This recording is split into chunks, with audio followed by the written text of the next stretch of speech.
There literally is nothing that will be more important and will unlock your camera more than learning this exposure triangle. And once it clicks, it will become second nature. And I just can't say enough that getting your camera into manual and being able to do the exposure triangle is the biggest upgrade to becoming a photographer that you will ever have.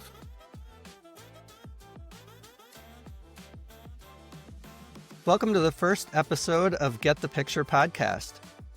I'm here today with a very special guest, a great friend, somebody who I've been shooting photos with in the streets and in abandoned buildings and all kinds of places, and who now lives in a different city, so it's great to see his face. And I am sure that you're going to have a great time listening and hopefully learning from our conversation. So welcome, Phil. Hello. Can you just tell us a little bit about your history with photography? Of course. So, I ended up starting to shoot photography probably about 10 years ago. And it all started off with my catering business and my son, Benjamin. One of my friends who's a sports photographer was selling an old Canon 40D and, like a all-in-one Tamron lens for, I think, $300. And I was talking to my wife and said, we've got this catering business and we've got Benjamin, and we should probably have a decent camera to take pictures of food and take pictures of Benjamin. And so I bought this old camera from my friend Ryan, and didn't think much of it at all. Just kind of had it around for a minute. And at that point in time, I was driving for a car service on the graveyard shift. And so when Ryan had given it to me, he put it in program mode and handed it to me and said, just leave it in P because you'll probably never do anything else with this camera. And me being who I am, I was like, oh, is that a fact? Challenge accepted. Challenge accepted.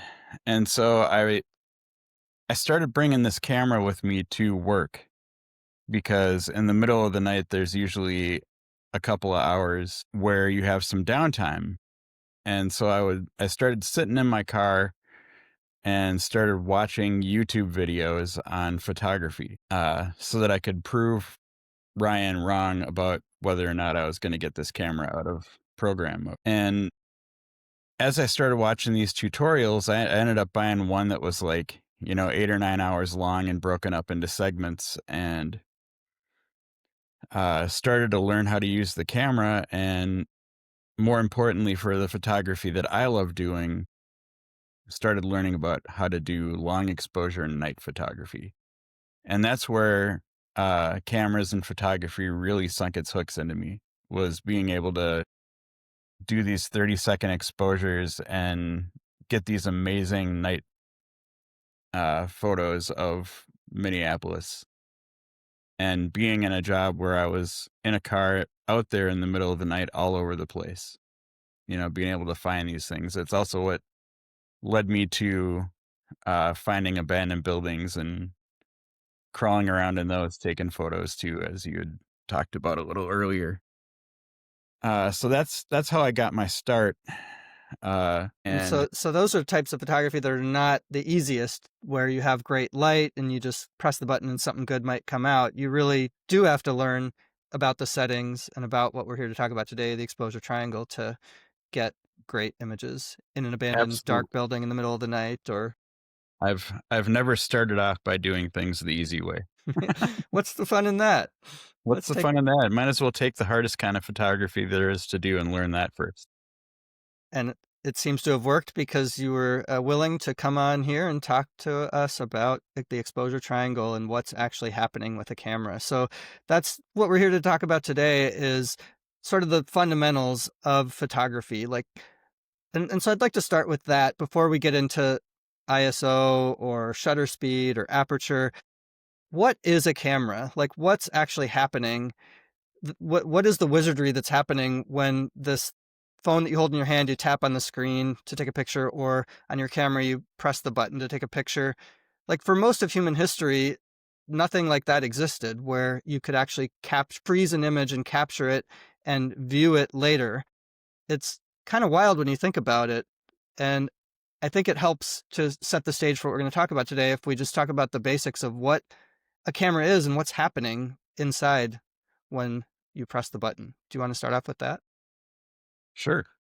So I agree. It is wizardry, and it's a cool thing. So it absolutely does lead into the exposure triangle, even explaining what a camera does. So in the current state that cameras are, with digital sensors and everything, you basically have a lens that has an aperture, which is how big of the hole, that it's how much light it's letting in, and you have a shutter, which is determining how long that hole is open to let light into your camera. And the sensor is what's capturing that light, which is essentially the image that's in front of your camera. Okay. So if you go back to beginning of photography 100, 150 years ago, whatever it was, I have this image in my head of a guy in front of a really big box on a tripod type thing with like a sheet over it, and he would put his head under the sheet and then do something to capture the image. And so that sounds like what you're talking about, right? Where at its basic, a camera is just a hole that lets in light, a shutter, which you can sort of think about like a curtain that opens and closes, and so how long you let the light in, and then the sensor part of what's capturing that light into an image. And for me, like the sensor thing, since I love science, but I don't understand a lot of it. I don't really understand what's happening with modern cameras with a sensor, how it captures that. But back then, you would actually have a film or paper or something that would, the light would sort of burn an image of the light and the shadow that it's seeing into that film or paper, and then you develop that in a darkroom, etc. But does that sound basically right? Yep. Yep. Film cameras, going back 100 and something years, it's all the same, thought process on how that works. Uh, digital cameras, I think the first one started coming out in the early 90s. But previous to that, for 100 years before that, it was all film. And, originally the film would be, you know, roughly the size of a sheet of paper.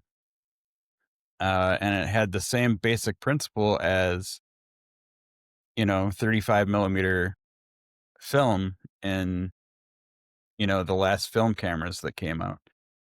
It's, still the same concept. You're letting a light in through a small hole. You're controlling how long that light hits that film. And that's what burns the image onto the actual film. And then, after digital cameras came out and they created the digital sensor, still the same process. You're controlling how big the hole is that lets in the light and how long it's open to burn that image onto your sensor, which it then saves inside your camera on the memory card. Okay, so that's a pretty good basic overview of what a camera is at its most basic and what the process is to capture images of the outside world.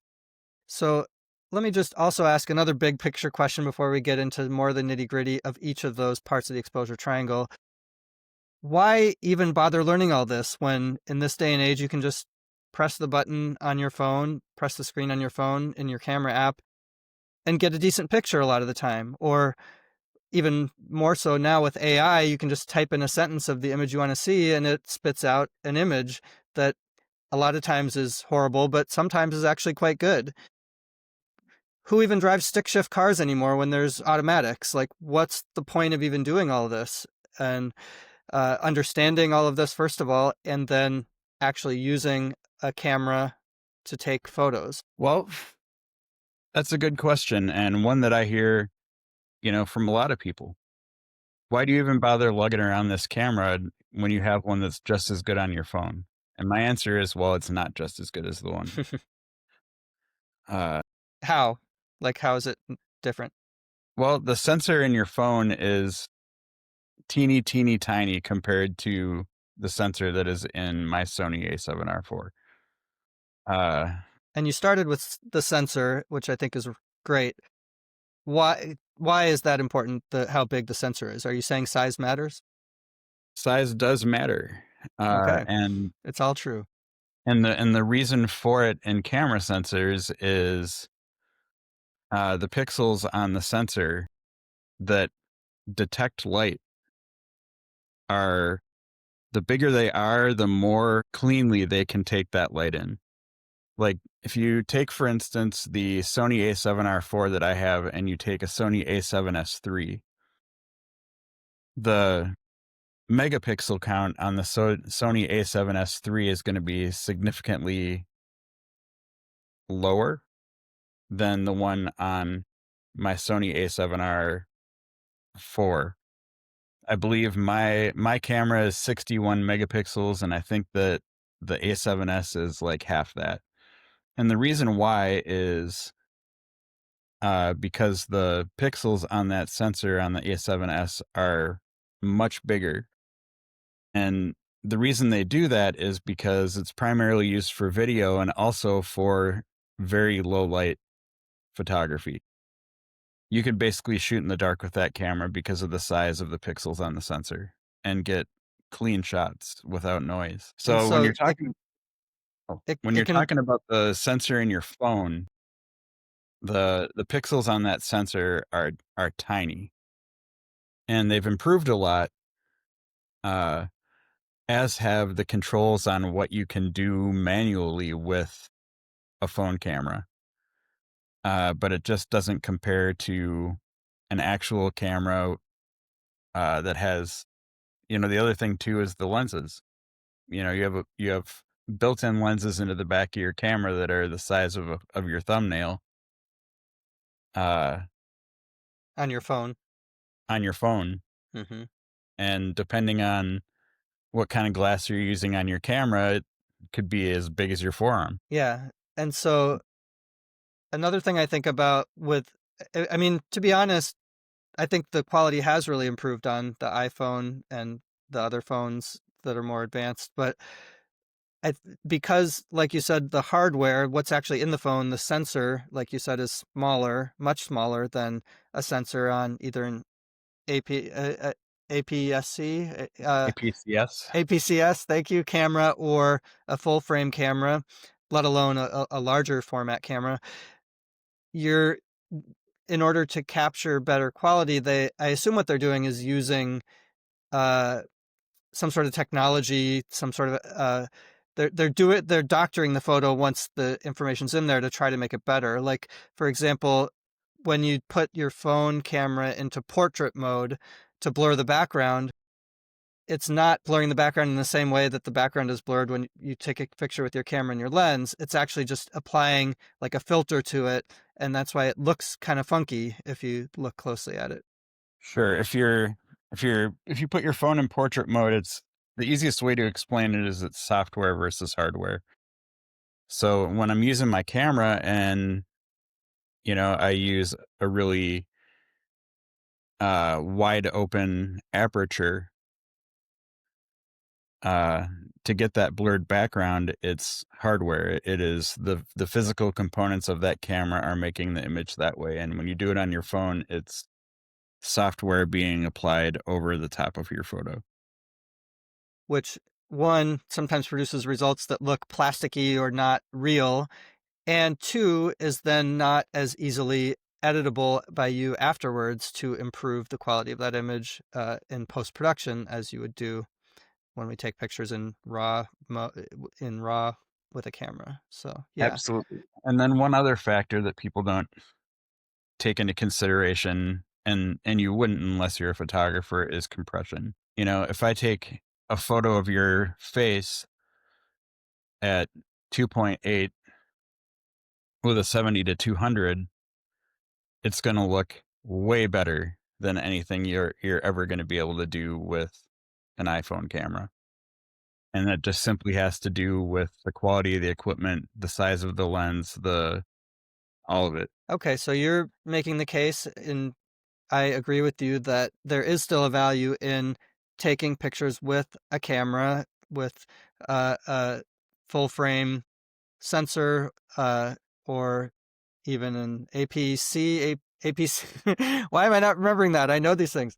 Um, Either way, with the sensor that's larger than what's in your phone, because there's more you can do with it's going to be a higher quality image, and there's more you can do with it. Yes, and even as good as phone cameras have gotten these days, I would say that they're good for taking photos that when you're just walking around, but we're still a long ways off to having cameras in our phones that are even remotely as good as what you get with a full frame camera and lenses. Yeah, like if you're gonna do a quick snapshot with your friends at dinner, your phone camera is gonna be great, you know? Mhm. Um, Assuming you're not in an extremely low light restaurant, then it probably won't be so great. But even with low light, they're getting a little better with low light too. You can do a thing now where you press a button and it says hold it still for 3 seconds, and it'll Mhm. try and figure out the image. And again, it's using software as opposed to hardware to try and figure out what the image is that you're trying to get and apply light to it. So it's not really as good again as if you're using a camera, but it is getting better. It's not there yet. And as long as the hardware is more limited, the images will be more limited, I think we can say. I would agree. And then in the future, I'll do a whole episode on AI, I'm sure. So I don't really want to cross that bridge right now. But suffice it to say that even though you can conjure up images from your keyboard with just a text prompt now using AI, there's still a value, you would say, in not just doing that. Even if you tinker around with that for fun, fine, but there's still a value in capturing actual images with your phone. Why would you, sorry, with your camera? Why would you say that is? Well, because I can conjure up using AI what the inside of the abandoned Six Flags in New Orleans looks like, uh, and make it look however I want to. But any of the photos that I have of the abandoned Six Flags in New Orleans, I was standing right there. I was there. I was standing in front of the Ferris wheel in the pitch dark, hearing the wild boars run around in the brush behind me. Wild boars? Wow. Yeah, that place is crazy. There's gators, cottonmouths, and wild boars, and people in there. So So you're I, actually I feel capturing like something that you experienced, that you saw, that you were part of, and there's a here's value in the that. way that I really view photography. I get to go places that I get to be in those places physically seeing this stuff, and with my camera I get to recreate what I saw in front of my face and take that memory with me, and oftentimes more sharply than I actually got to see it in person because of what you can do with the exposure triangle. Similarly, with, for example, the Northern Lights up here in Mhm. Minnesota, I've captured images of the Northern Lights, which I could see faintly with my naked eye, but then when I actually look at the photos, the sensor has done better than my eyes at capturing what was really happening. Absolutely. So that's how I look at it. I mean, sunsets are another beautiful example of this. Like, I've gone my entire photography career saying I could care less about taking photos of sunsets, uh, because I feel like they're completely overdone. But if you are someplace and you're doing a landscape photo and you're looking at this beautiful sunset, what you get back after taking a good photo of it is 10 times more amazing than what you saw with your naked eye. So you can almost look at cameras and photography as like the best case scenario of whatever situation you're in. Uh, and it's showing you what you can't see. right in front of your face sometimes. I love that, and I agree. So we've talked a little bit about the big picture questions of what is a camera, what's actually happening when you press the button. Why is it worth even doing a deep dive to understand these things when we're in a world of AI and of smartphone cameras that are better quality than ever? Now, why don't we dive into some of the guts of this? You've used some jargon already in terms of 2.8, 70 to 200. Now we'll talk about what all that stuff really means and put it all together into hopefully because the whole point of all of this is to be able to capture, like you were just saying, the best possible image of what you're seeing in front of you. And this is how you do it. So why don't we start with aperture? What is aperture? I guess is the biggest question, and then we'll take it from there. All right. Uh, so just a precursor to aperture and a statement about the exposure triangle. In my opinion, uh, and from when I was starting out seriously shooting and learning how to do photography in that car in the middle of the night, there literally is nothing that will be more important and will unlock your camera more than learning this exposure triangle. And once it clicks, it will become second nature. And I just can't say enough that getting your camera into manual and being able to do the exposure triangle is the biggest upgrade to becoming a photographer that you will ever have. You know, bigger than all the equipment upgrades you eventually get, bigger than learning lighting, bigger than learning posing. If you don't know how to manually control your camera, your photos are never going to be as good as you want them to be. So, uh, it was very important to me to learn this, and I'm excited to be able to be part of the teaching process about it to other people. So, aperture is how big the hole is, you know. If I'm putting it as simply as possible, it's how big the hole is, you know? So you have a camera lens and uh the tricky part about aperture is that the bigger the number, the smaller the hole. I don't know why they did that. Yeah, that Uh trips up a lot of people. it does trip up a lot of people. So if you're, most of my lenses go from f2.8 at their most wide open to f22 at their smallest. And so what are f-stops? You use f. What is an f-stop? F-stops, uh, f-stop is 2.8 is a setting for how wide open the aperture is. And if I go up to f3, that opening closes just a little bit. If I go to f3.2, it closes a little more, all the way up to f22, which is the smallest hole that the lens can create and still let in light. And of course, all lenses are different, right? So some lenses, like you said, can open really wide to 2.8 and close down to really small to 22, but other lenses have less ability, can only open to f4 or f5.6 or whatever, and then can only get down to like f11, f16 or f14. I think one of my lenses only closes down to something like that. And And there's even variable aperture lenses that will you can think you're setting it at f3.5, but and then based off your shutter speed, it will change it for you, which yeah, has always been one of my least favorite things in the entire universe. yes, yes. Uh, So we we should touch on that constant and variable aperture, but okay, so aperture is how big the hole is. The bigger the number, the smaller the hole. One way I've heard people talk about it is the bigger the number, the more of your picture that'll be in focus, yes, there's definitely.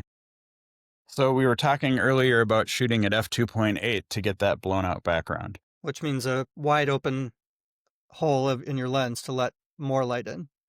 Yep. And So that's so what aperture controls how much light comes into your camera. Fundamentally, that's what aperture is, right? But now I'm anticipating that you're about to talk about the other thing that aperture does. with the other exciting thing, depth of field. So when I'm taking if I take a photo of your face at f 2.8, everything in the background is going to be blurry. If you and your wife were sitting next to each other, I would shoot at f 5.6, because at f 5.6 you can get two people's faces that are next to each other in focus. And so the more you stop down, which means closing the hole, the more things are going to be in focus, until you get to f22 or infinity. And infinity is, it's kind of more of like, if you're doing landscape photo, I always tell people that I'm teaching how to do that, to shoot at between f8 and f11, and your focus point should be the furthest thing away in the photo. So you're focusing to infinity at f8 or 11, and everything in your photo should be in focus, and you have the proper depth of field. Interesting. Yeah, I think about that when I do real estate photography. I do usually between f8 and f11, and I focus sort of at something in the middle of the room, and that gets everything in focus. That's interesting with the landscape, you'd focus on the farthest away thing. Okay. Yep. So that's depth of field. When you're wide open, you're going to be blurry in the background, and at f22, if you're focused at the back of the image, everything is going to be in focus. So what are some case studies? What are some examples of when you would want everything in the whole picture to be in focus? And what are some examples of when you would want just this thing, the subject of the picture to be in focus? So if you're doing portrait photography, uh, portrait or like lifestyle, or even some product photography, like I know, I do a lot of food photography because I'm in the hospitality industry. That's all stuff where you would want, uh, your subject to be in focus and the background to be blurry, because you want the focus to be on your subject, and you don't want anything in the background to distract you from what you're looking at. Like you want that to pop, you want that to stand Yep. out. You want what you have in focus to pop and be what people are looking at, not the records on the shelves behind me. And yeah, that's a good example. Okay. And then we already said a couple of examples where you want everything in the frame to be in focus. If you're doing a landscape, a beautiful mountain view, if you're doing real estate photography where you want people to be able to see what the apartment or house looks like that they might rent or buy, they're going to want to actually see all the things and not have the background blurry. Okay. Or street photography. A lot of street photography, you're gonna want everything in your frame to be in focus, Okay. unless you're doing like a pan shot of you know, passing car or something. Yeah. So, okay, aperture, how big or small the hole is that lets light in, controls then, we've said two things. It controls how much light it comes into the photo, and the depth of field, or how much of the picture is in focus. I think that gives the basics for aperture. I do want to come back to just one small point though, and this maybe gets us into sciencey stuff that maybe we don't know the exact answer to, but I think with f-stop, so if you have a lens that starts at f2.8 and then you go to the next one, you know, uh, doesn't the amount of light coming in reduce by half at every f-stop? Is that right, I as don't far as you know? remember the formula for that actually, but I Okay. think it might be the case. I think so too. And if that's wrong, then I'll just edit this part out, or else we'll just look foolish, and who cares? But I believe that's what happens is every f-stop, you cut the amount of light in half that comes into the image. And what are some common beginner mistakes with aperture that you could think of? People, I know that when I was starting out, one of the things that I would constantly do, especially with my night photography, is I would overexpose my photos. Overexposed meaning let too much light in. let too much light in. Uh, so in general, as a rule of thumb, I usually shoot almost all of my photos 1 to 2 stops under a perfect exposure. So letting in less light because I don't want any of my details to be blown out. But that's also another common mistake that people make is they underexpose their photos and you get them onto your computer and you open them up and realize that you know that you don't have enough light. And So it's probably a so conversation for another time, but being underexposed is way easier to fix than being overexposed.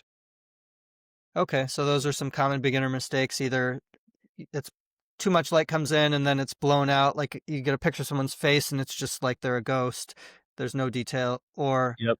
Or there's a big underexposing. white circle on their forehead that you can't get rid of. Yes, or underexposing so much so that you can't bring out the detail that was there and that you would be able to if you let in without the without right amount bringing of out light. the digital noise. Another common mistake is shooting too wide open, with too low of a number when you're shooting multiple people.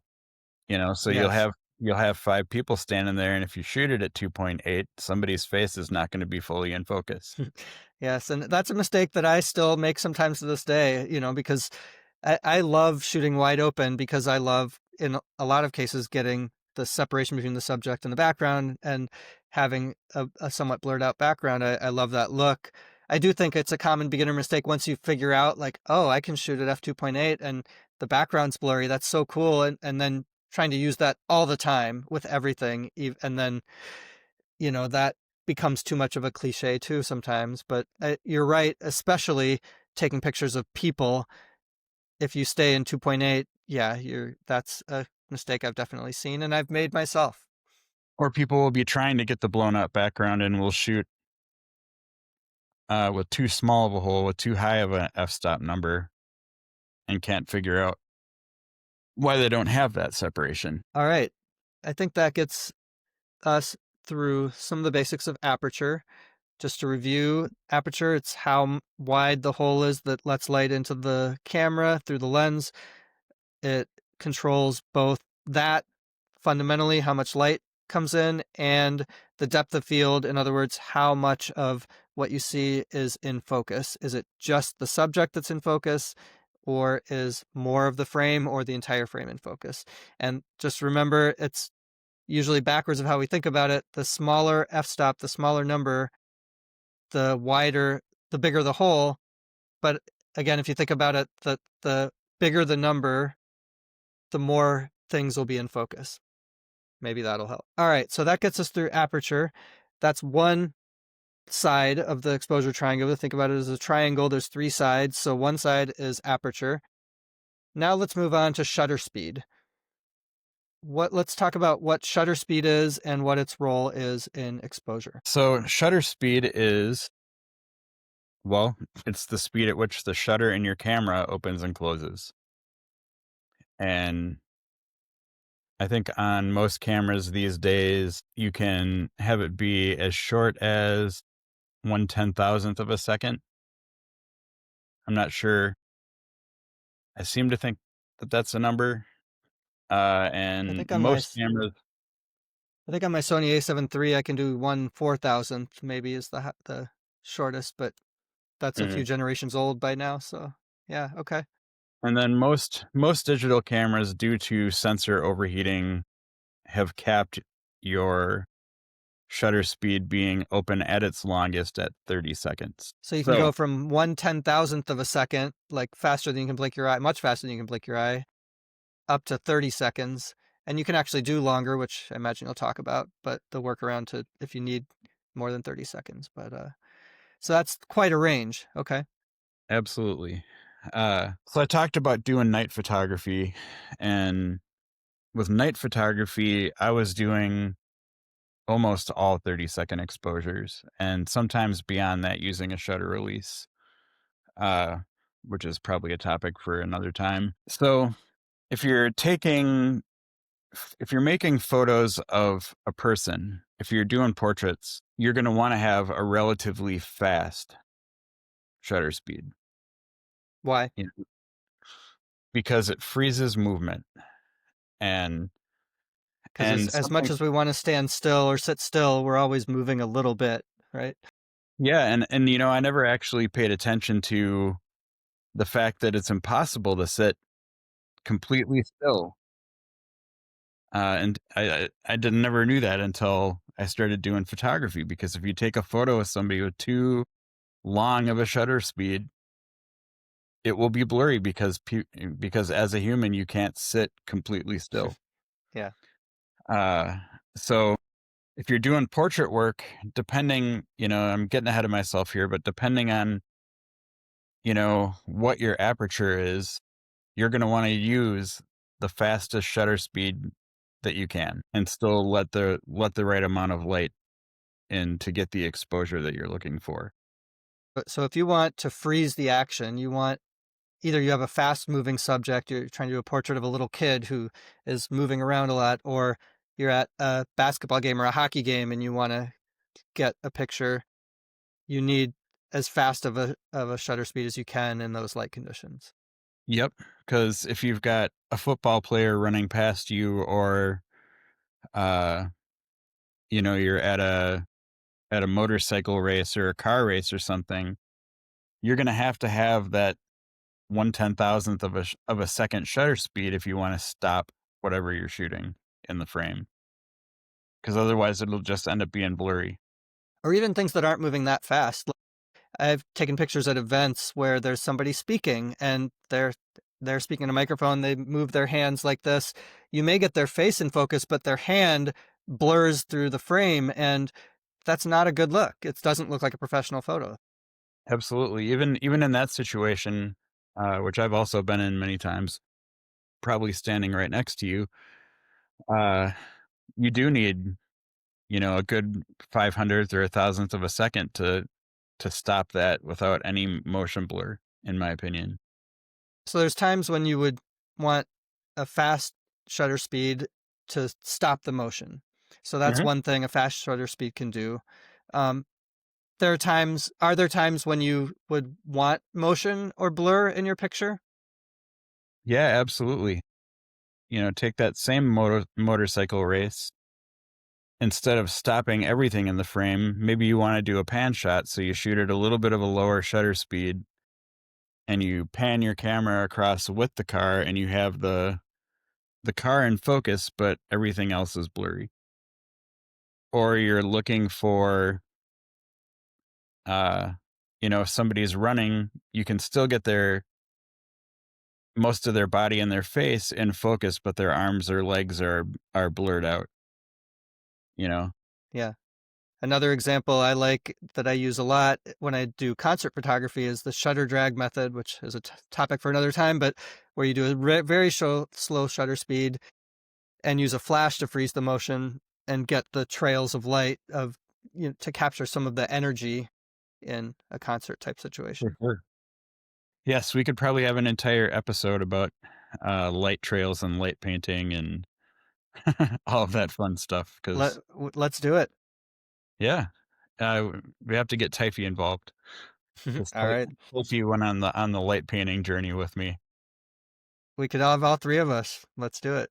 for sure. Um, okay, so shutter speed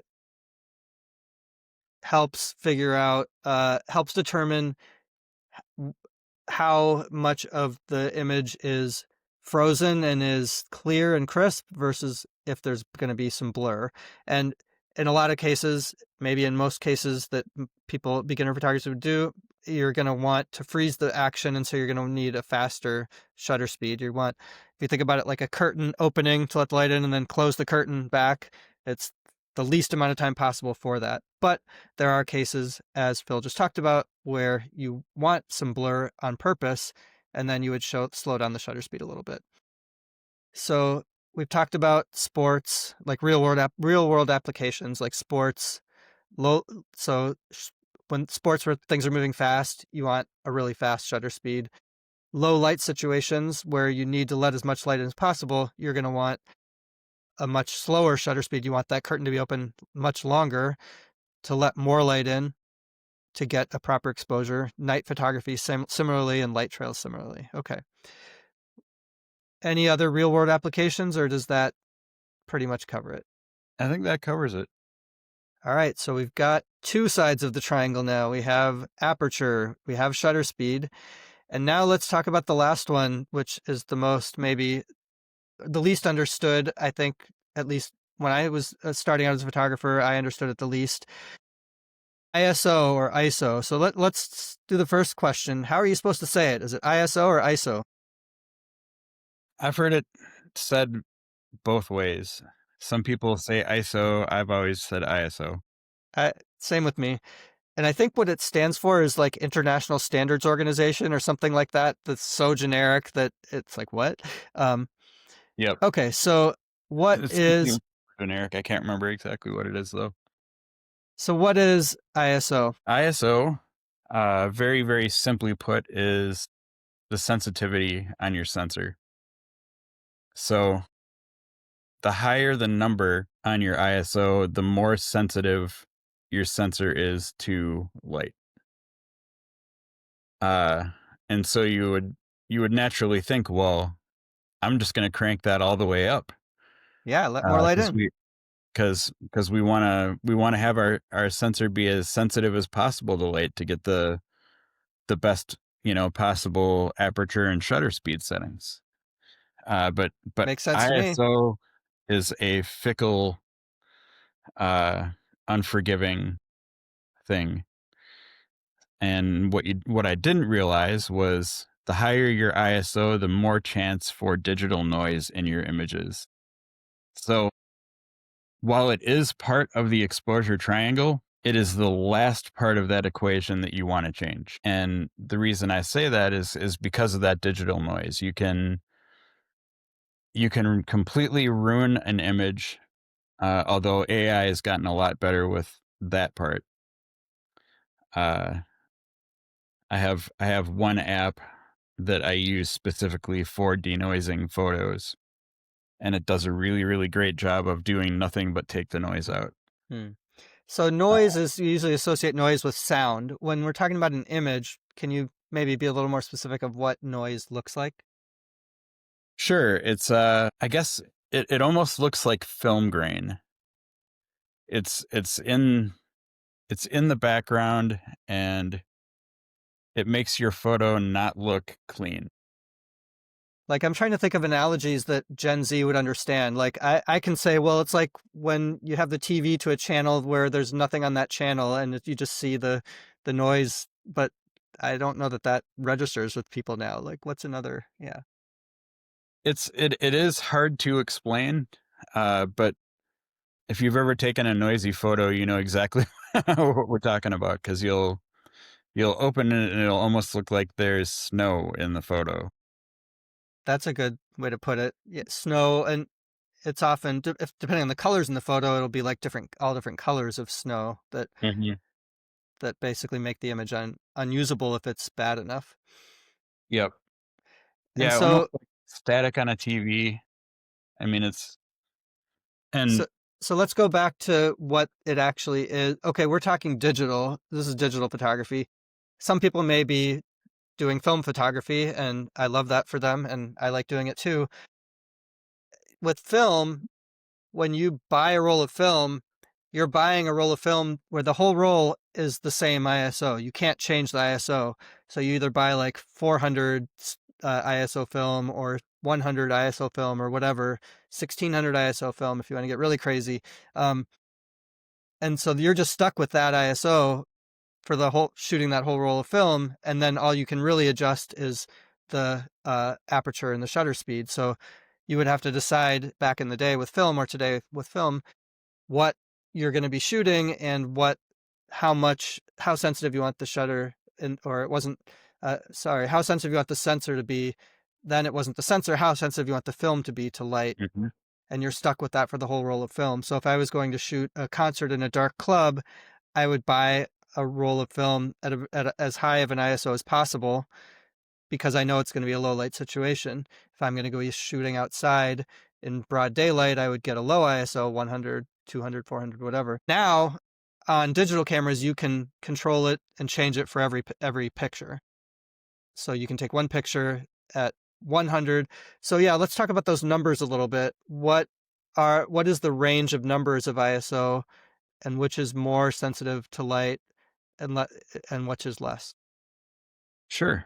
So on a digital camera, the lower the number, uh, the cleaner the photos is the way I like to think of it.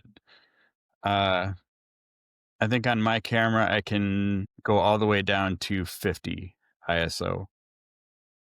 Uh, and then there's arguments to be made about whether or not it's a good idea to shoot below your camera's recommended minimum ISO, which for my camera is 100. But so I like to shoot at 100 ISO as often as possible because you're going to get the best results.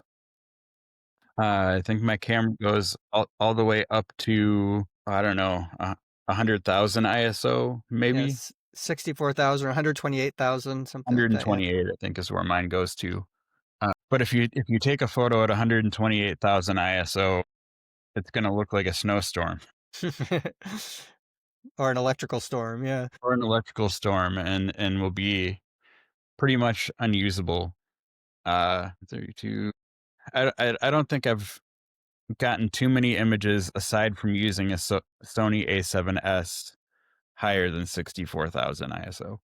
6,400 or 64,000? You've used 64,000. Okay. I have, yeah.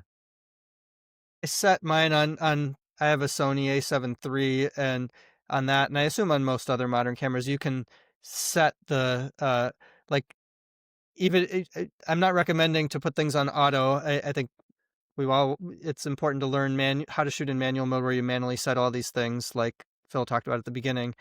But if you put ISO on auto, which I do sometimes if I'm in, let's say I'm shooting pictures at an event, which is indoors and outdoors, and it's in the evening, so it's getting darker as the light is changing all the time, so that I eliminate one thing I have to constantly be changing. I'll just put the ISO on auto and manually control shutter speed and aperture.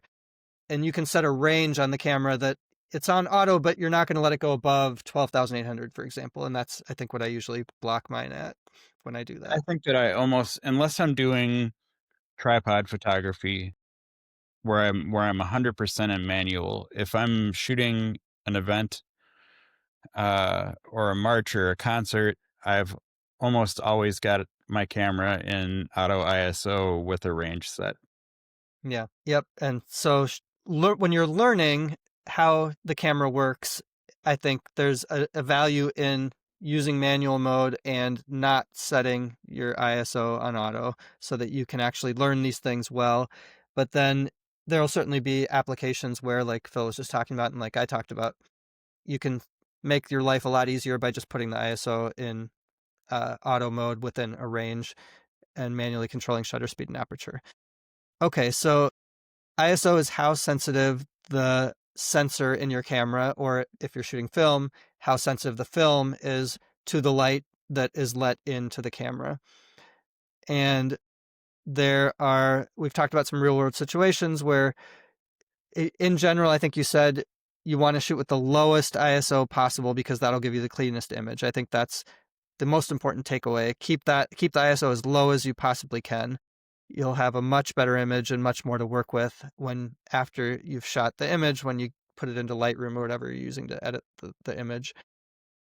That said, modern digital cameras do allow you to shoot at much higher ISO without Mhm. paying much of a price in terms of noise.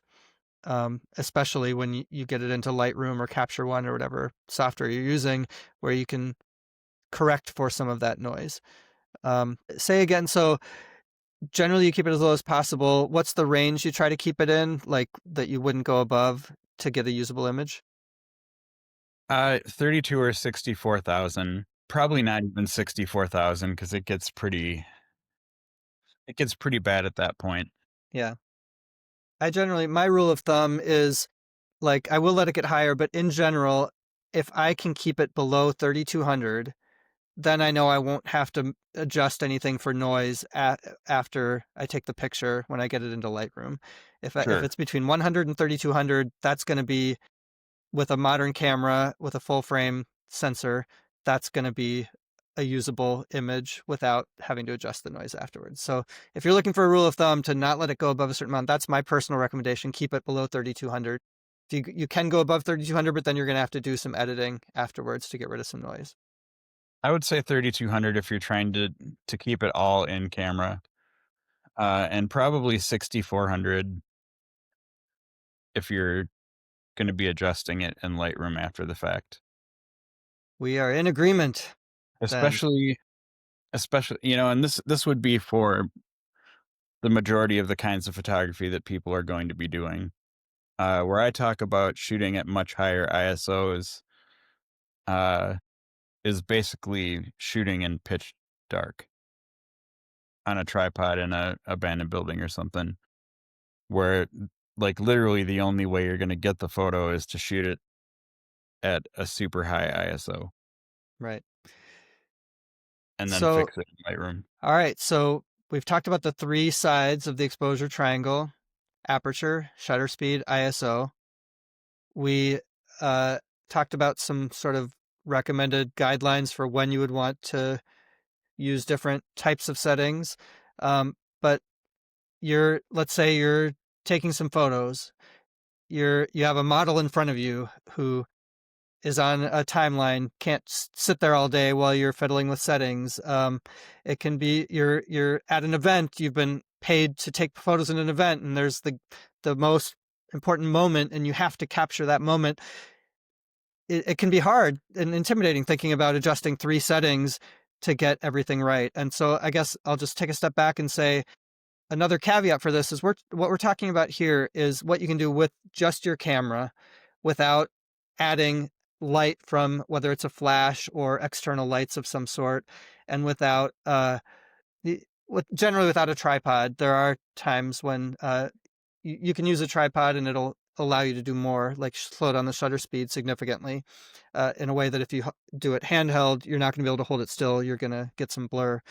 Um, but so all of what we're talking about is without adding light at yourself to get a better shot. But saying that, like, now you're in a moment where you need to take a picture.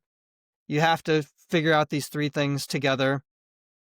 So let's walk through what that looks like. Okay. So the conditions that I'm going to use are nominal photography conditions. You're in a room that's well lit. You're outside in a field with your friend, and you want to take a couple of portraits. So in nominal conditions, you're going to have your ISO set at 100 because you want to have the the least digital noise and the cleanest image you can get to your sensor. And so that leaves you with your aperture and your shutter speed.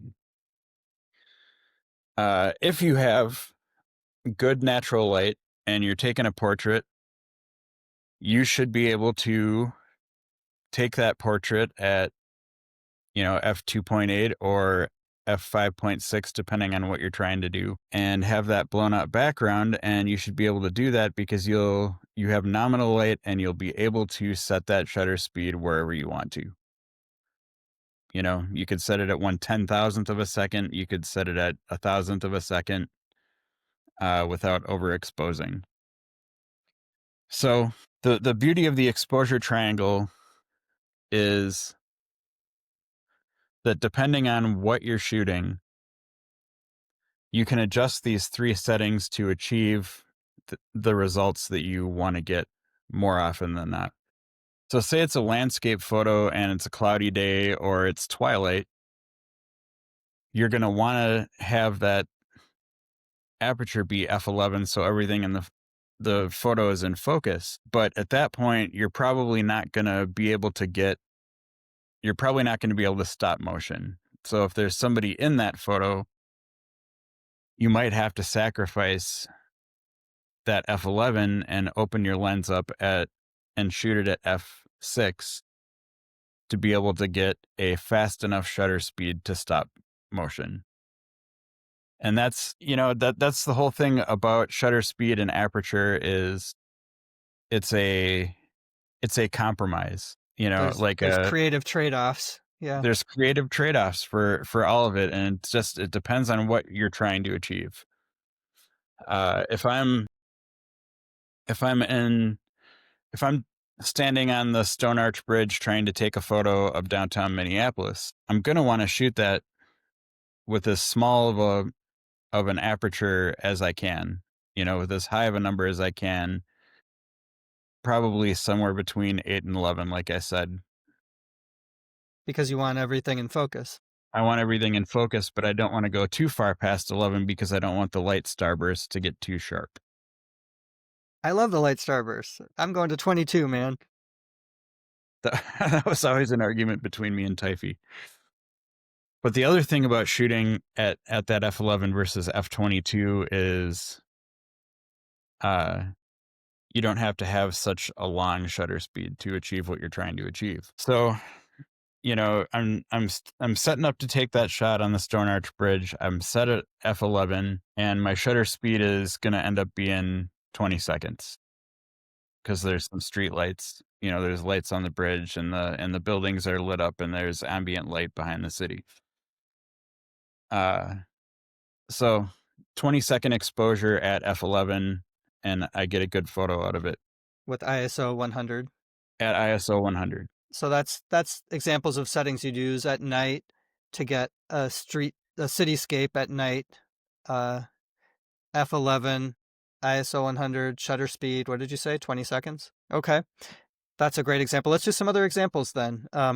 You're shooting at an outdoor basketball game, fast action, and it's bright outside. What settings would you use there? I would probably shoot if it was a basketball game and I was wanting to get more than just part of the player in focus. I would probably shoot it at f5.6 or f7 roughly, and I would still have my ISO be at 100, and I would be shooting it at the fastest shutter speed I could get that my camera would give me. Okay, and now you're at that same basketball game. It's going into quadruple overtime, and it's getting darker outside. How do you change your settings as it's getting darker? Well, at that point, I would probably drop my shutter speed down to a 500th of a second. I don't think that I would shoot sports at less than a 500th of a second, maybe even a thousandth. I would probably open up my shutter a bit to let in more light, and uh and this is just the way that I shoot, but that ISO, I don't change that from 100 unless I can't do anything else. So that's the last change you would make. You would adjust the shutter speed and aperture first. Okay. Yep, because every time you adjust that ISO over 100, in my opinion, you're degrading the image that you're trying to get. Okay. Think of 100 as perfect, You get it's 100 on a test. It's perfect. right. Good way to think And about it. and the higher you go over that, it's you compromising the quality of that image. All right. So let's say you were asked to take photos in a poorly lit church basement at a reception. It's somebody's wedding reception. So they want great photos. What hmm settings would you use in a poorly lit church basement? I would probably try and shoot as close to 1/200th of a second as I could. I would probably be shooting between 2.8 and 5.6, depending on what lens I was using, and I would probably have my ISO set in a range from 800 to 3200. So that's an example if you're in a poorly lit basement where you go as far as you can with changing aperture and shutter speed, but you're still not going to get enough light, and then you would move to increasing the number on the ISO to make the sensor more sensitive to light. Okay. Yep, but definitely capping it at 3200 so that you would have usable images. Right, because if it's somebody's wedding reception, they're going to want those pictures to be good quality, of course. They're also potentially going to blow them up to print them out at bigger sizes, and that's where you can really start to see the noise when you try and make something larger. Okay, so let's say you're shooting a portrait of somebody at golden hour when as the sun is going down in the evening. There still is sun, you get that beautiful golden hour light, but it's lower in the sky, hitting your subject from the side. It's awesome, but not as much light as there was when the sun was at noon, for Mhm. example. What settings would you use there? Well, I would still use a relatively fast shutter speed. Again, between a 200th and 500th of a second. Uh, but the trick to that shot is uh, choosing your exposure for their face. So yeah, that's a good point. So I just want to pause on that for a second. When you're exposing an image, are you and there's more than one thing in the image, there's the subject of the image and then there's the background of the image. Normally, if you're doing a portrait, what we talked about is you want to focus on the subject, the person, that's the star of the show. But if you're doing a portrait in front of like a really awesome, colorful sky at sunset, you kind of want to see at least the colors of that too. And you don't want to blow that out where it just turns all white or whatever. So Mhm. do you expose to get the person's face properly exposed, or do you expose for the background to get the background properly exposed? Or and this is where you get into off-camera flash and stuff. So you expose for the background and then use flash to get the person in focus. But let's say you don't have any lighting with you. Yeah, I would expose for the face You just have for to sure. sacrifice on the background. Mhm. Okay. So let's say you're shooting at a concert in a pretty dark room, and there are some lights on the stage, but they're different colors and sort of going on and off. What settings do you use there? I would At a concert, I would definitely set that auto ISO up to the 6400. I would be shooting wide open and with as fast of a shutter speed as I could achieve, which probably wouldn't be much more than a hundredth of a second. Okay. And then you already talked about this, but let's just do it one more time so people don't forget. You're shooting pictures in an abandoned building at night. What settings do you use there? ISO 100, uh, if possible. I would definitely be shooting between f8 and f11 and probably a 30-second plus exposure up So to not you know 1/30th of a second, 30 whole seconds. Okay. 30 whole seconds. And for that, obviously you need a tripod and um, otherwise you obviously can't hold the camera still for 30 seconds. Nope, and you actually can't even. You need to have the 2-second timer on your camera, or even the 5-second timer, because you can't. You'll blur your image if you don't have the timer set up by pressing the button. Right, because when you press the button, even if it's on a tripod, it's going to move a little bit and then you've ruined your image. I also have a little remote control for my that I can release the shutter. So that's another way to do it if you can get that for your camera. But if you don't have that, like sometimes I've forgotten that at home when I go out to do night photography, I do what Phil said, where you can set it so that when you press the button, it beeps and for 2 seconds or 5 seconds or 10 seconds and then takes the picture. So that's a very good little nugget of advice. Yep.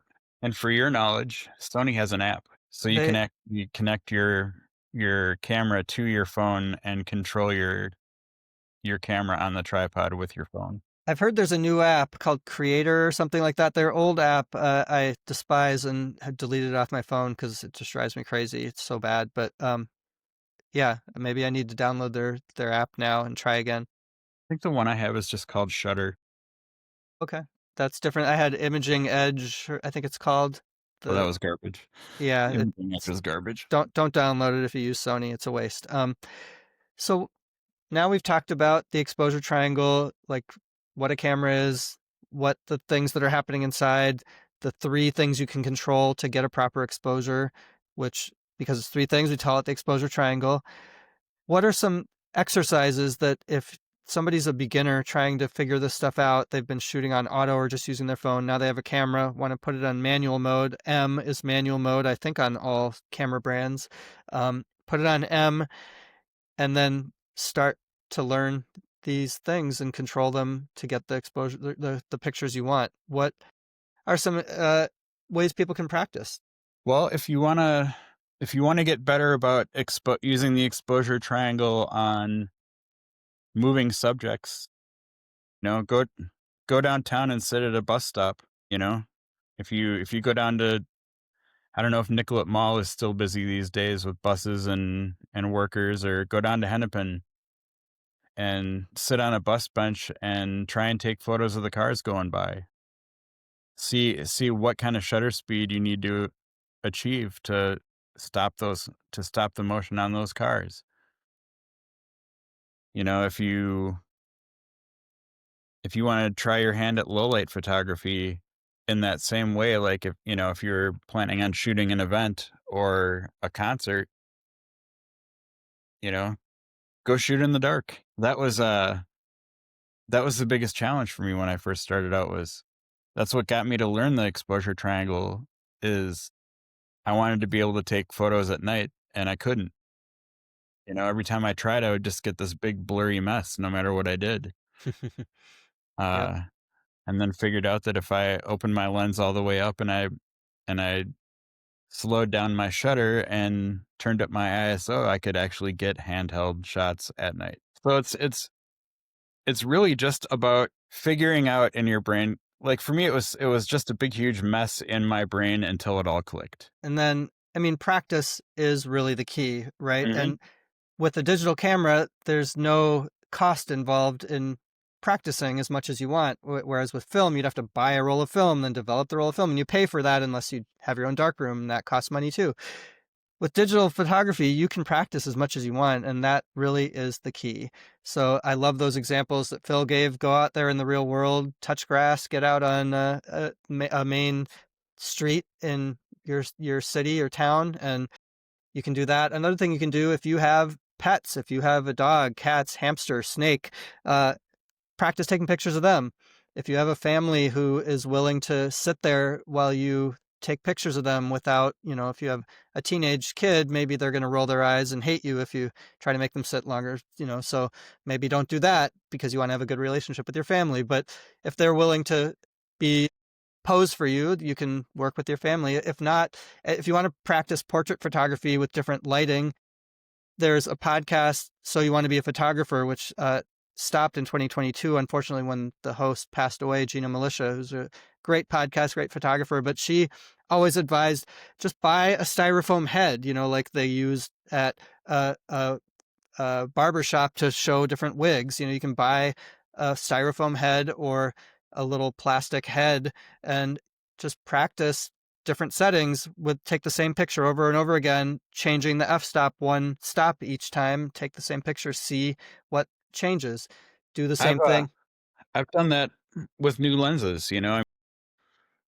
I'll get a new lens and I want to see what the shots look like at all the various stops, and I'll take something like my water bottle or my e-cig, and I'll put it on the roof of my car and take a photo of it at wide open and see what it looks like, totally in focus and background blown out, and then just go right down the line Hmm. so that I can have this series of photos in succession of the exact same subject in the exact same environment at the full spectrum of f-stops that this lens has, and then I'll go to my computer and look at them all.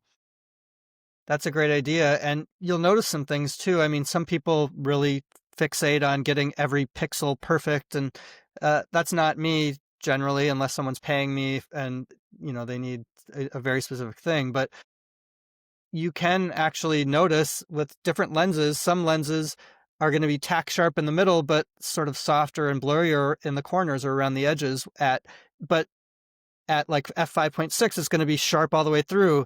As you open it up all the way, if you have a lens that goes to 1.8, it's going to be tack sharp in the middle and blurrier around the edges. Those are things you only learn about your lenses and about your equipment by doing practice like this, where you try using it at all of the different settings and see what it looks like. Unless you have like a $20,000 budget at the beginning to buy all the lenses that aren't soft around the edges. And if you have that, then please support my Patreon at Get the Picture on Patreon, because That would be really helpful.